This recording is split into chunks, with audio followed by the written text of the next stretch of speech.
creo que es importante tratar de encontrar voces que busquen el acuerdo más allá del disenso, que busquen el cómo sí en lugar del cómo nos seguimos peleando.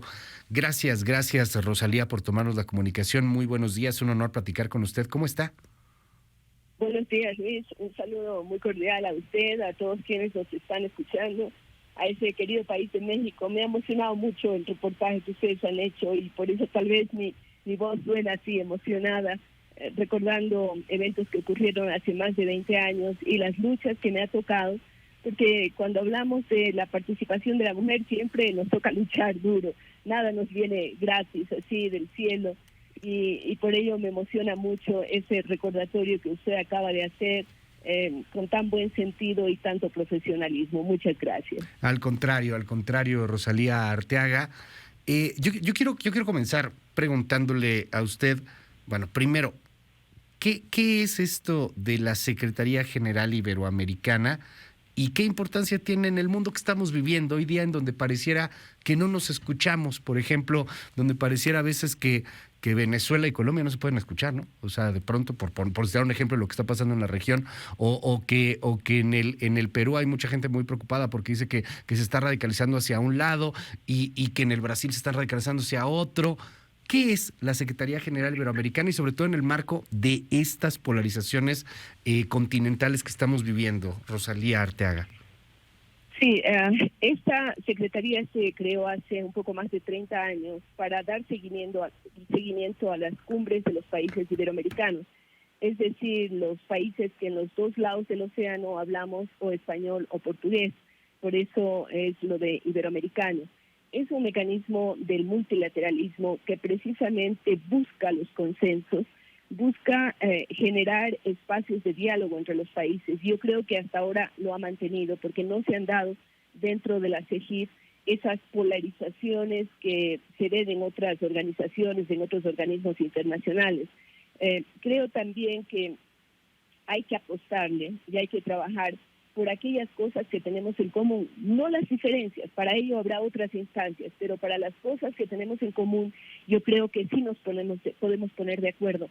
No importa el color político, no importa el segmento en el que estemos trabajando, porque, por ejemplo, la pandemia puso de relieve que hay que fortalecer educación y salud pública. Creo que en eso todos podemos estar de acuerdo. ¿Por qué?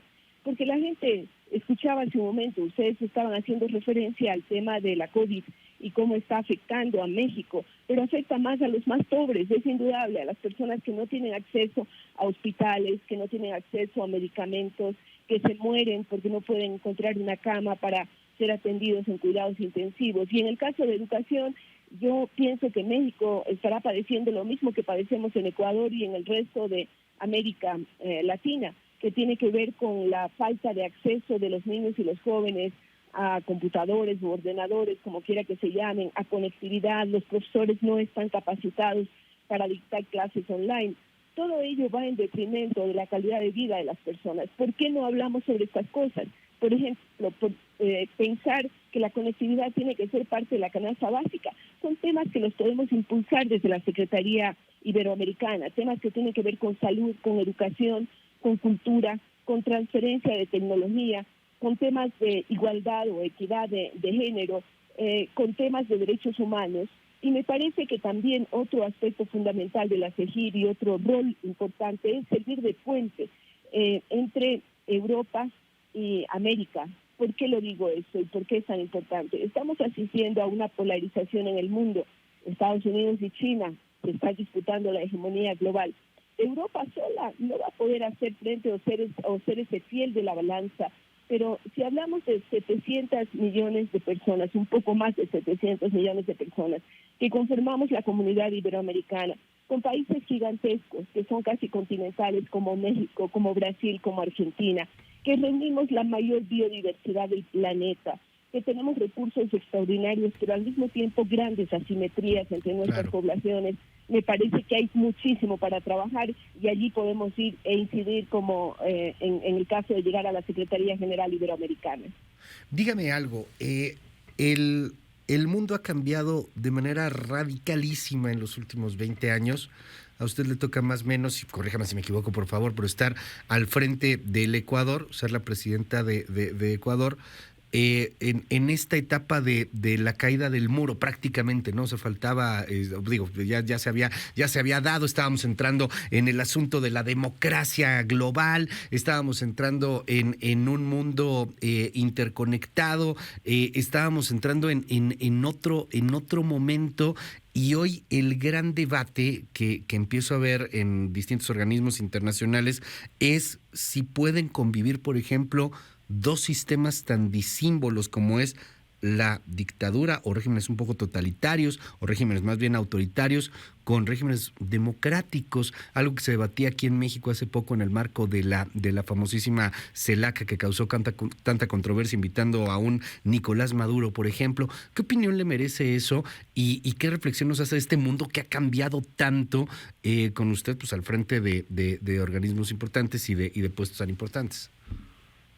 Primero tengo que decirle que tuve una experiencia también en un organismo multilateral, que es la Organización del Tratado de Cooperación Amazónica, la OTCA, que engloba a 8 países, los que tienen o comparten la cuenca, y logramos consensos. Es decir, hay una experiencia en ese sentido. Yo creo firmemente en el multilateralismo y en la capacidad de diálogo. De lo contrario, pues, ¿qué vamos a hacer en el planeta? El planeta necesita consensos, necesita que la gente, por más diversa que sea su forma de concebir al mundo, también deponga actitudes. Mire, yo he participado en varios foros, soy miembro del Consejo Directivo de la Biblioteca de Alejandría en Egipto, en donde hay personas de credos, religiones totalmente diversas y se propicia inclusive diálogo multirreligioso, es decir, con aquello que tiene que ver con las profundas y más íntimas creencias del ser humano. Así es que creo en la capacidad de diálogo y en la capacidad de arribar a conclusiones. El mundo no puede permitirse, estamos viendo lo que pasa y usted lo mencionó, en la COP26 en Glasgow, en donde faltan países, evidentemente, pero el peligro es inminente. Lo del cambio climático no es un chiste, es una realidad, lo confirman científicos de todas partes del mundo. Entonces, conseguir consensos es una tarea compleja, pero se lo puede hacer.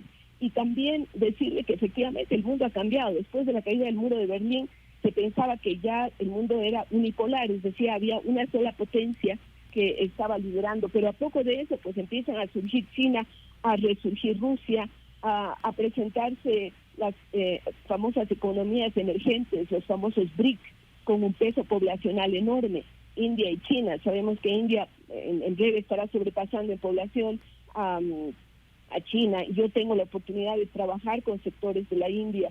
He estado en China dictando conferencias a profesores de escuela y colegio de este país, y créanme que en el fondo del alma somos muy semejantes, por más que parezcamos tan diversos.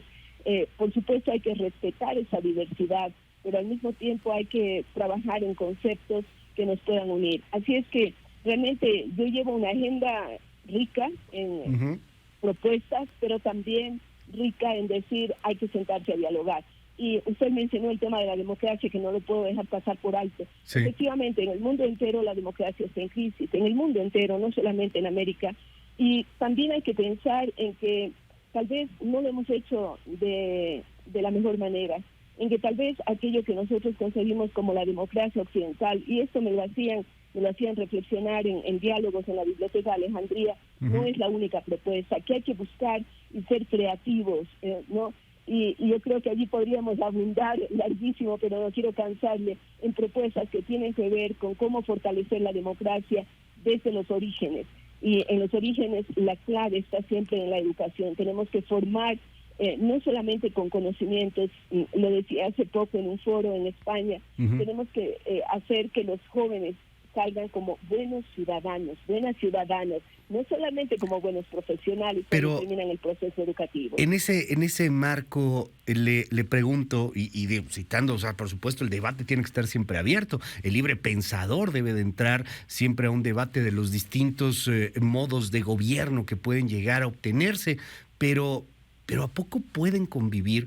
Porque es algo que se discutió aquí en la CELAC, por ejemplo, ¿a poco pueden convivir regímenes totalitarios, autoritarios, que más bien lo que hacen es eliminar la educación de su población, porque no les conviene que sean pensantes, pues con otro tipo de democracias, con otro tipo de gobiernos más liberales. ¿A poco lo ve usted? Y ahí aprovecho para preguntarle también, ¿siguen existiendo estas izquierdas y derechas? Porque parece que el debate mundial va más bien entre populismos y democracias.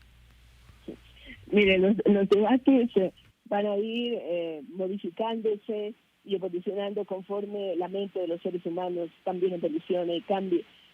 Recuerde que estamos en constante movimiento y que a pesar de que a veces parece que marchamos sobre el mismo terreno y que no avanzamos, yo creo que sí avanzamos.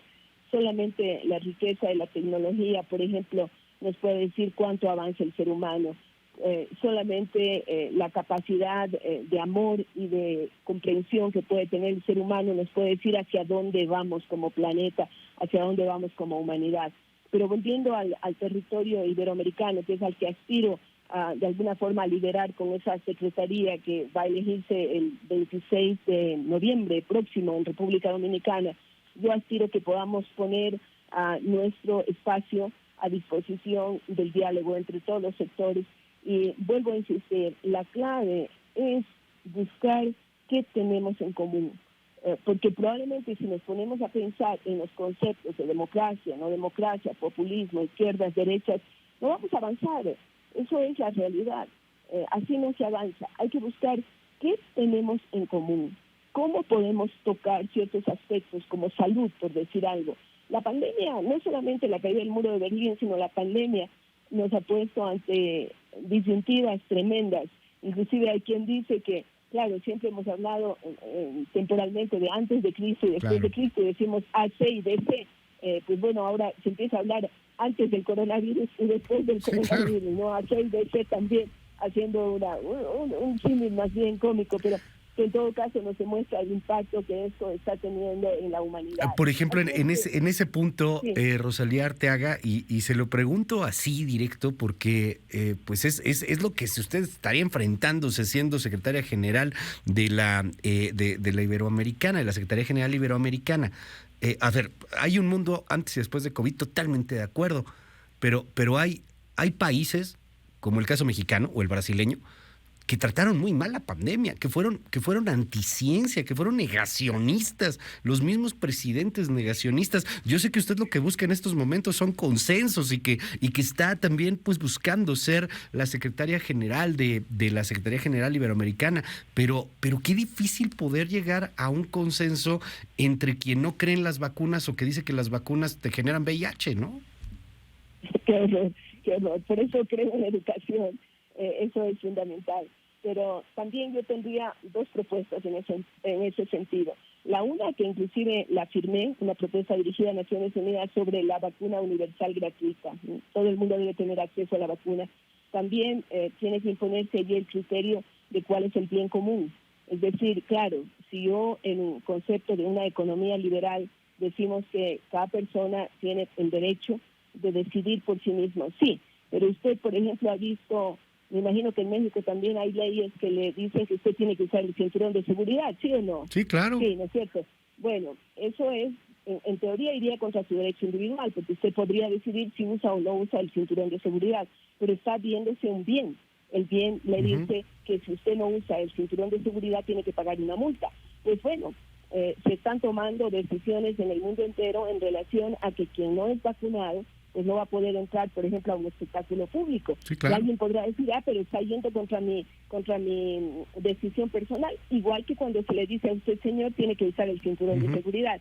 Mire usted, yo creo que a veces hay que poner ejemplos así gruesos para apuntar hacia donde queremos llegar. Es decir, hay un bien común, y el bien común es que no nos contagiemos, que no sigamos perdiendo vidas. La otra propuesta que tengo es la de la creación de una entidad iberoamericana de salud que ayude precisamente a los países a enfocar y a darles las bases de la ciencia, pero también las herramientas para que evitemos la tremenda mortandad que se ha dado. Mire, en mi país, en Ecuador, durante la primera época de la pandemia, en abril del año pasado, la gente se moría en las calles en Guayaquil. Esto salió como una noticia a nivel mundial, pero este rato estamos vacunados más del 60% con doble vacuna, y en algunos casos ya el personal de salud está con la tercera vacuna, Y se dice pues que a quienes ya vamos pasando ciertas edades, en los próximos meses y máximo en enero estaremos en una buena proporción utilizando una tercera vacuna.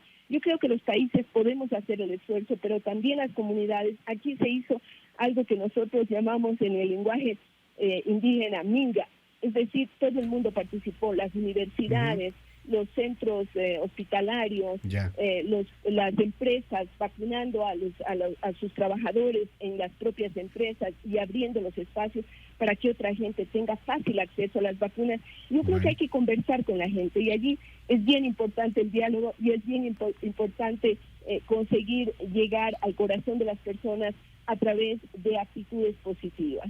Le aprecio mucho que nos haya tomado la llamada telefónica el día de hoy y vamos a seguir muy de cerca, bueno, pues lo que va a suceder con la Secretaría General Iberoamericana. Mucho éxito. Ojalá que bueno, pues todo salga como debe salir, todo salga viento en popa y estaremos al habla si nos permite, porque hay que platicar mucho más de Iberoamérica. Por supuesto, y mi compromiso es, en caso de ganar, pues estaré visitándoles personalmente en su medio de comunicación. Esto lo hago como un compromiso formal para conversar con ustedes cuáles son ya las actividades precisas que queremos encaminar. Será un honor, aunque yo creo que los retos pues van a ser mayúsculos más allá de la conversación, ¿verdad? Pero eso sí se lo apreciamos muchísimo. Gracias, Rosalía Arteaga. Muchas gracias y buenos días. Gracias, muy buenos días. Rosalía Arteaga, la expresidenta del Ecuador, en un momento muy convulso en la historia del Ecuador, por ahí del 1997, una noche que se llamó, de hecho, la noche de los 3 presidentes, cuando declaran al entonces presidente con una incapacidad mental, después termina siendo perseguido ahí, prófugo de la justicia. En fin, le toca un momento muy complicado en la política a Rosalía Arteaga. No pierda de vista ese nombre, porque pues en el marco de la Secretaría General Iberoamericana va a ser un hombre importante.